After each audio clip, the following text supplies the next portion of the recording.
Two of the era's heaviest hitters collided in 1995 when Tommy Morrison took on Ruddock for the vacant and useless IBC heavyweight title. But greater prizes would be on offer for the winner of this humdinger. There is Tommy Morrison in yet another watershed or potential watershed in his career. And across the way, Ruddock, the man who gave Mike Tyson two difficult bouts, had a shot against Lennox Lewis that turned into disaster for him. People will watch even these early rounds quite closely. Yeah, there should be explosiveness. Sometimes you see fighters with the same power styles become very cautious so they don't open up, but Tommy Morrison, with the exception of the George Foreman fight, has always gotten in there and done major early work. And remember, the last time Ruddock was in any kind of a major fight several years ago was against Lennox Lewis. Lewis caught him early and whacked him out early. Nice jab by Morrison. And remember, so many intriguing matchups, Al, because, you know, the old adage, don't left hook with a left hooker, but that's the money punch for both guys. Both guys have to do it, you're right. I was going to remind people of the nice uppercut by Ruddock. Oh, there goes Morrison!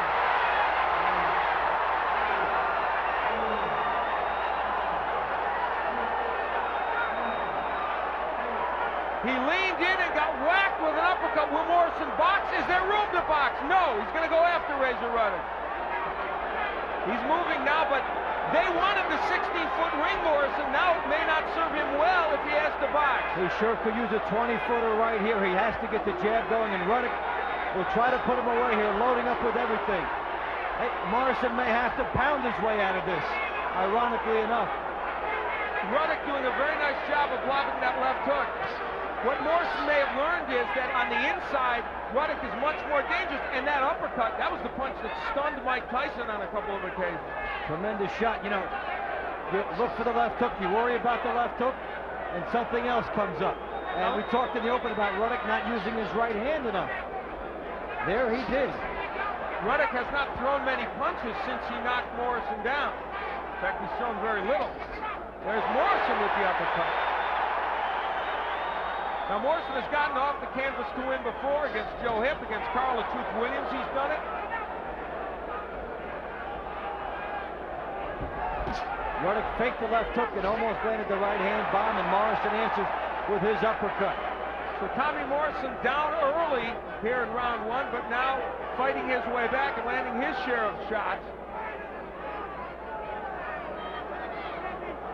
It is scheduled for 12. Almost no one thinks it will go that long. And you saw evidence why here in round one. Having a 16-foot ring with somebody bearing down on you is like being 40 foot away from the pitcher's mound, and the guy's got a tremendous fastball. Ruddock just missed with that one. Morrison tried the jab, and Ruddock countered with the hook. Well, based on the early results to this point, Ruddock did not parlay his knockdown. We head into round two. Never in a million years did Tommy Morrison's people think he would go down from any kind of right hand.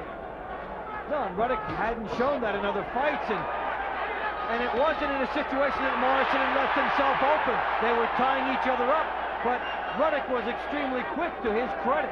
Tommy Morrison comes out smoking here in round two, but did not land any of those punches. Ruddock looks like he's trying to set up the one bomb. Now, the old Ruddock, before he lost to Lennox Lewis, remember, went a long way with Mike Tyson. I mean, he took some bombs from Mike Tyson. The first fight was stopped, many think inappropriately so, and then he went the distance in the second fight. This crowd lends some vocal support to their hero, Tommy Morrison. Ruddock lunges and misses with the hook, and Morrison didn't make him pay. Morrison was busy backing off and was happy that the punch didn't get in by Ruddock. That's what intimidation and early knockdown can do for you. They want Morrison to use his jab. He has not been able to get that punch on track. And Ruddock so far has done a good job blocking the Morrison hook. He's really been able to tell when Morrison is about to launch into it. The hook blocked by Morrison. Ruddock has done a nice defensive job. Good combinations by Morrison, which he is capable of at his best. Dave, it's interesting. People think Morrison's not a school fighter. He is when he uses all his tools. And sometimes the adrenaline of the crowd and his own intention to win the fight early can get him away from those styles. He boxed a masterpiece against George Foreman. And even when he's being aggressive, he can throw combinations as he did just then. Is Ruddock using the jab sparingly? Razor Ruddock is not a guy that throws a lot of punches. There's the uppercut landing, but this time Morrison absorbs the punch. But he still paid for it. Oh, he hurt Ruddock with a right uppercut. Razor Ruddock got rocked by the same punch that knocked Morrison down. Lifted, give him a standing 8 count. That's bizarre. Because of the gloves on the top of the rope being used as a support. I guess. It just seemed like Morrison had a big advantage there that they took away from him. Tommy Morrison hurts Ruddock, but that counts as a knockdown would. And the IBC has a standing 8 count in effect. Ironically, the knockdown gets called after the major damage had been done because of the timing. And eliminates the possibility of Morrison knocking him out. The only reason why I was critical there of Ron Lipton, who, by the way, is a very, very good referee. So in round 2, it's Morrison's turn to hurt Ruddock.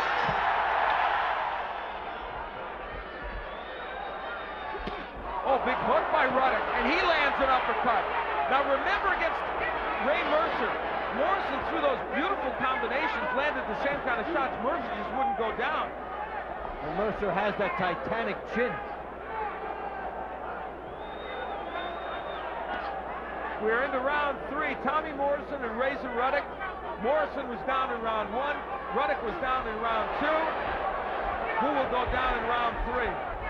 Why don't these guys use the stools between rounds? Morrison has stood up after both rounds. Razor Ruddock stood up after that one. Razor Ruddock not only stood up, he took a little walk in his corner. Maybe he wanted to clear his head. Another right uppercut by Morrison gets in. We're seeing excellent use by both fighters trying to set up their howitzer. Each knows they're taking the measure of the chin of the other one, and they're trying to set up bombs. We talked about both men having very good left hands, but it's been the right uppercut by both men that has been the big weapon in this fight. They both came in with something to prove. Among those things was that they could withstand a big punch and come back. Ruddock against Lewis was hurt early and put out, and Morrison has been put out early, as in the Michael Bett fight, and has been knocked down by some journeyman fighters that he probably shouldn't have been knocked down by. Halfway through round 3, Morrison trying to use that jab.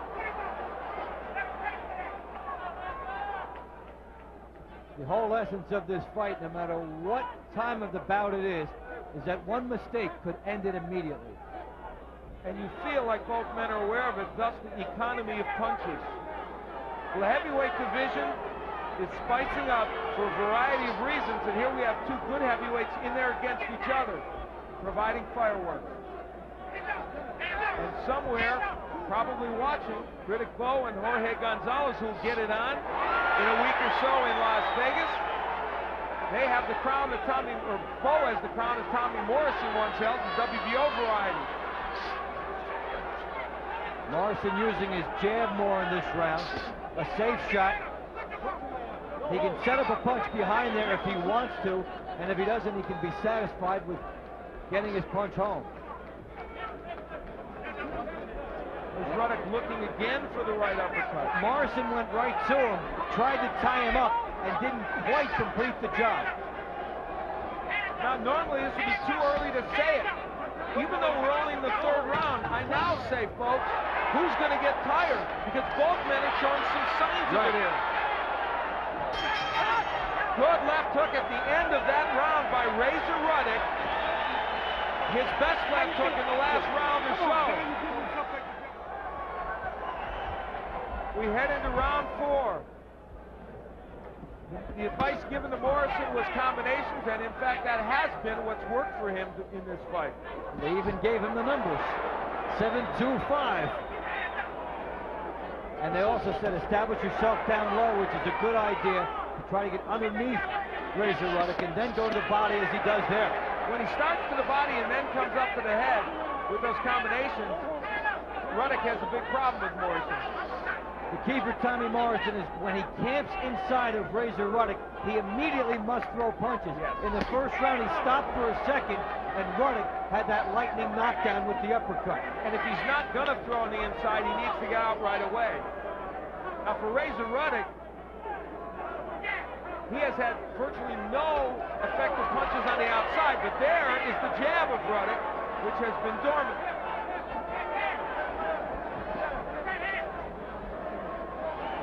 Well, you'd think that Ruddock would want to lure Morrison into a clinch so that he can work his way out of it, as he did in the first round, and he's just missed with a couple of opportunities. Now this is a good chance for Ruddock if Morrison doesn't throw.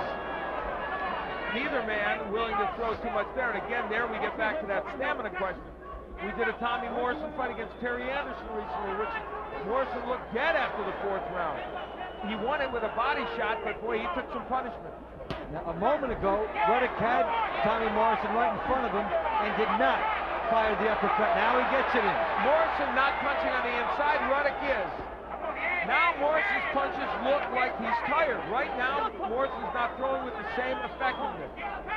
And normally, you see a fighter go inside to try and buy some time. But in this particular fight, that's a bad strategy for Tommy Morrison.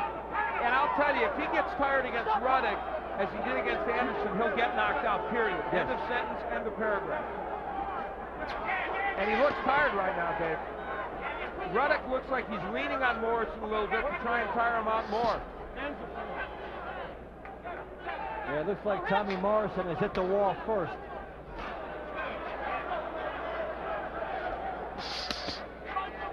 Nice body shots by Morrison. Even this amount of movement, though, in a small ring is still enough to keep Ruddock at bay, though. Shows you how slow Ruddock is moving. Ruddock cutting off the ring, sets up the right hand.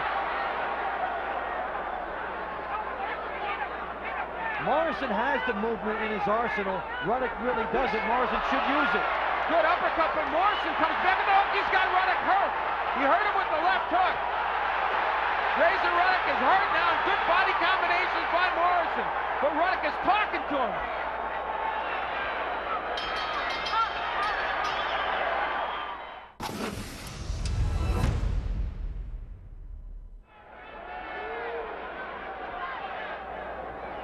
And right now we're watching what has turned into an interesting, even stylistic fight in a certain way. It really has. We've had the drama of the knockdowns, the near knockdowns.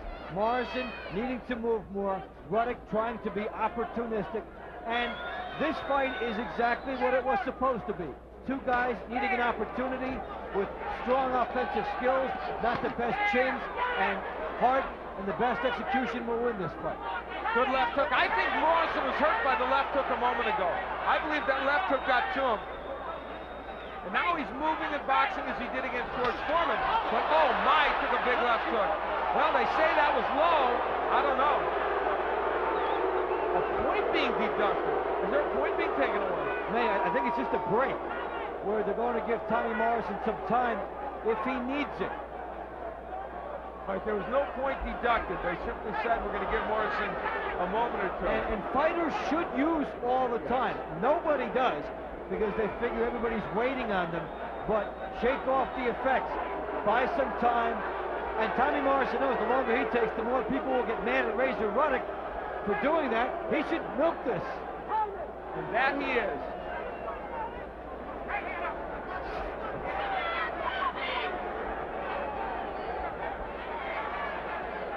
Ruddock has begun to throw some pretty potent body punches, though, in the last round or two. Now he is forcing Morrison back. That uppercut may have stunned Morrison. Tommy Morrison got hurt by the right hand. He couldn't bring his jab back. Ruddock is going after him.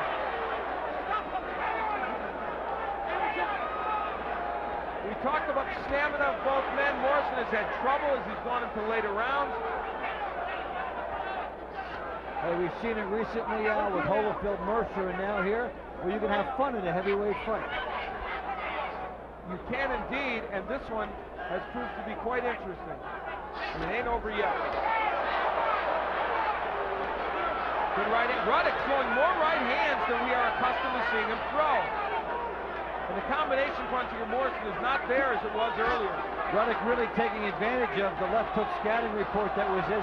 Also, he's getting closer here easily. Ruddock doesn't even have to jab his way in here. He's getting close to Tommy Morrison. Morrison dabbing his eye. I don't know if he's cut over his left eye. It doesn't look like it. There's the Morrison attack to the body and then the uppercut to the head. When he uses it, he's effective. It really is fun to watch both of these guys go for the knockout, fighting as if neither one is confident that they would get the decision or that the fight will go all the way. But Ruddock landing some big shots here in this round. Just missed with that uppercut. His hooks have been very good. Morrison has forgotten what works for him, and that is go to the body and then drill combination. He's unable to do that. Big hook by Ruddock, but Morrison is still there.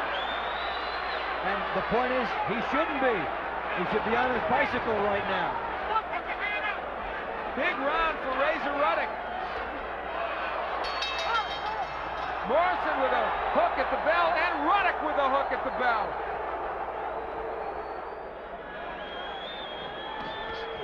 We head into round 6. It is scheduled for 12.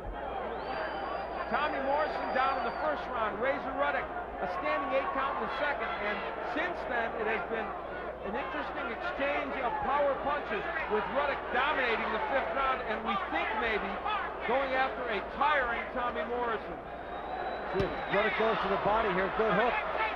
And one indication of Tommy Morrison being tired is that after Ruddock misses a left hook, Morrison cannot immediately come back. Ruddock has fought once in the last 15 months against Anthony Wade. He won in a lackluster decision performance. Before that, in 1992, he was knocked out by Lennox Lewis, and prior to that, he had 2 very tough fights, which he lost, but distinguished himself against Mike Tyson. We have seen almost nothing of the Tommy Morrison left hook in this bout. Ruddock, with his good left hook, has neutralized Morrison's.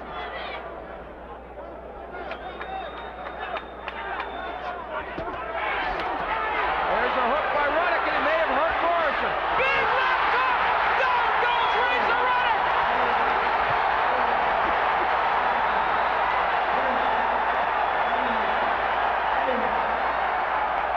From nowhere came the hook that we have not seen for rounds. Can Morrison put him down again? What a terrific shot. Round of the year candidate. Morrison hitting on the break, and both men have been guilty of that. How about Ruddock getting up? What does Morrison have left? A standing 8 here. Now, this a standing 8. That's a knockdown. That counts as a knockdown. The 3 knockdown rule is in effect. And we've had a knockdown plus a standing 8. That's a lot of time for Ruddock to kill here. And Ron Lipton told us before the fight he would like to see the standing 8 not in effect here. The 3 knockdown rule not in effect because of flash knockdowns. He may be forced to stop this, yet both fighters look like they can keep going. Remember, Razor Ruddock was the part of the most controversial stoppage of the year when the fight was stopped against Mike Tyson by referee Richard Steele. Morrison is nailing him though, but Ruddock is still holding on. He needs to buy about 10 more seconds, and it's a long one. He will not do it. Oh my, it's over. Toward the end of the round, Ron Lipton says, I have seen enough. Tommy Morrison comes back to win with a TKO here in the 6th round. Now take a good look at Razor Ruddock if we can focus on him. That's not the look of a fighter who should not be fighting anymore in this bout. But the 3 knockdown rule comes up to bite him.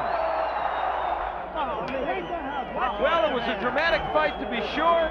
Dramatic ending. To find out about it, let's go to Michael Buffer. Referee Ron Lipton calls a halt to the bout. The official time, 2 minutes, 55 seconds in round number 6. The winner and new IBC heavyweight champion, Tommy the Duke.